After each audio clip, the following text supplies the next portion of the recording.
Good day, good afternoon, good evening everyone, this is ViperAS for ViperLand, and today I am doing a How to Solo the Spirit Kings in the Mogu'Shan Vaults.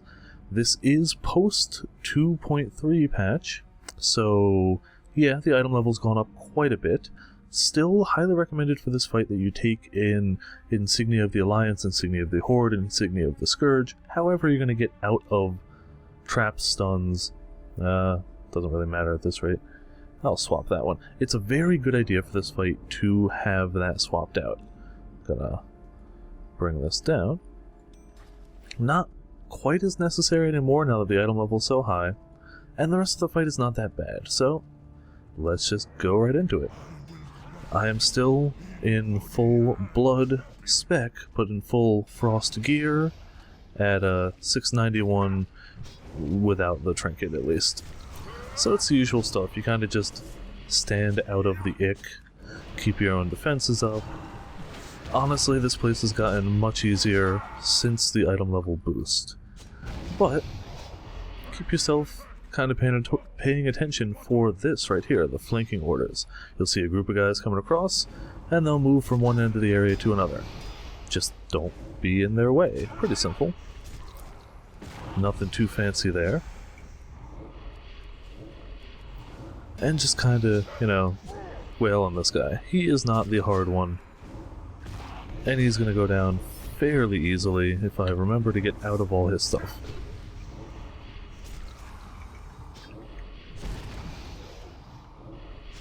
No need to use any long cooldowns on this guy. He's just going to drop. Alright.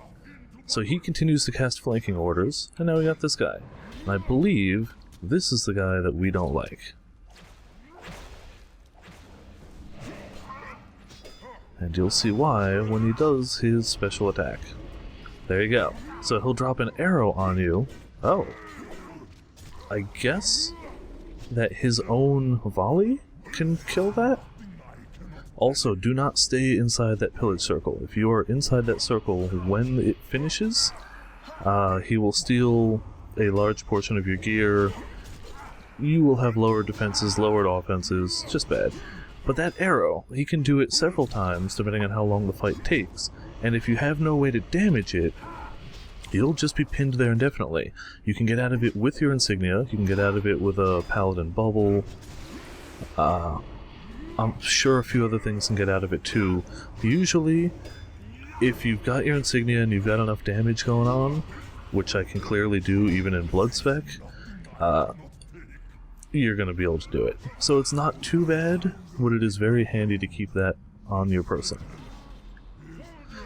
This other guy is going to keep going on, keep pillaging occasionally. You're still going to get the flanking orders. Nothing really too bad to watch out for. Just don't stand in their way and get out of the pillage. You can interrupt him, but he's just going to keep casting it. Honestly, I don't even remember what it does. This guy's, like, once you get past the pinning dude, the rest of it's pretty simple. Might as well just pop some stuff on him. This guy does quite a bit of magic damage. Like, besides his punching, his other stuff is all magic damage. And you can kinda get through some of that with your anti-magic shell if you're doing this as Death Knight. I imagine other classes could do this. At this rate, I imagine any class that could make it this far in here could easily do this guy. The previous guy, who's the hard DPS check, is really the harder bit of this place. These guys are not very challenging, which is good. There's the pillage coming in again. Come on, just go down.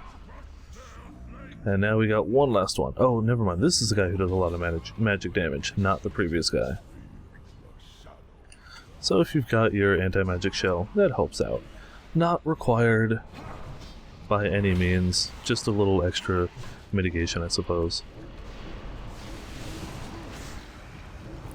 But even then, his damage is not too high. He will drop those things. He'll drop a little skull that is targetable, and you can damage it. If you kill it, it makes a zone. The damage of the zone is, I mean, higher than the boss.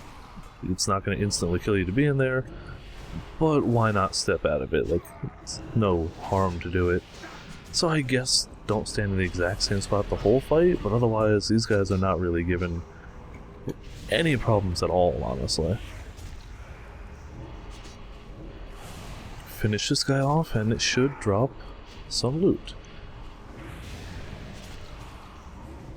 There's another Undying Shadow.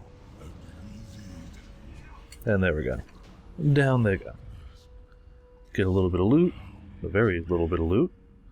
And that is... yeah, I don't need that. That is the Spirit Kings. Thank you for watching. Tune in next time for the guy whose name I forget.